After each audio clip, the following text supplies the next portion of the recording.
President Trump came to office threatening a trade war with China.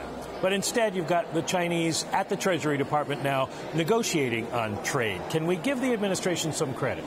Well, I think it's important to engage China. Obviously, we are still very much concerned with currency manipulation and a lot of their trade policies that we have to be firm about.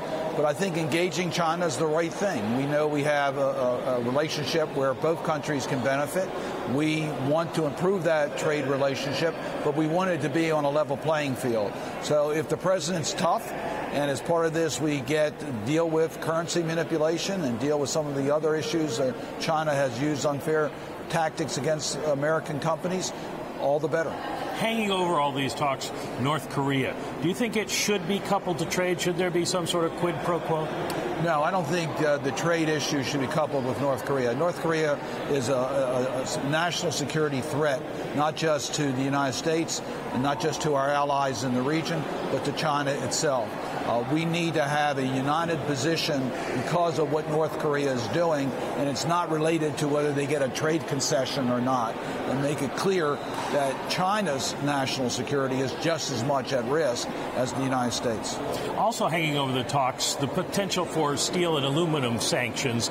As a member of the Foreign Relations Committee, should the president use national security as an excuse for imposing sanctions? As a Maryland senator who's seen steel mills go away, a state with a lot of steel companies, should he?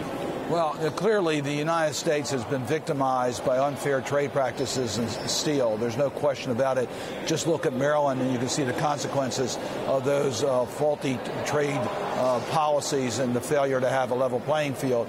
With the administration's looking at it from a national security point of view, do we have the supply chain that we need in the event of a national emergency or for our national security?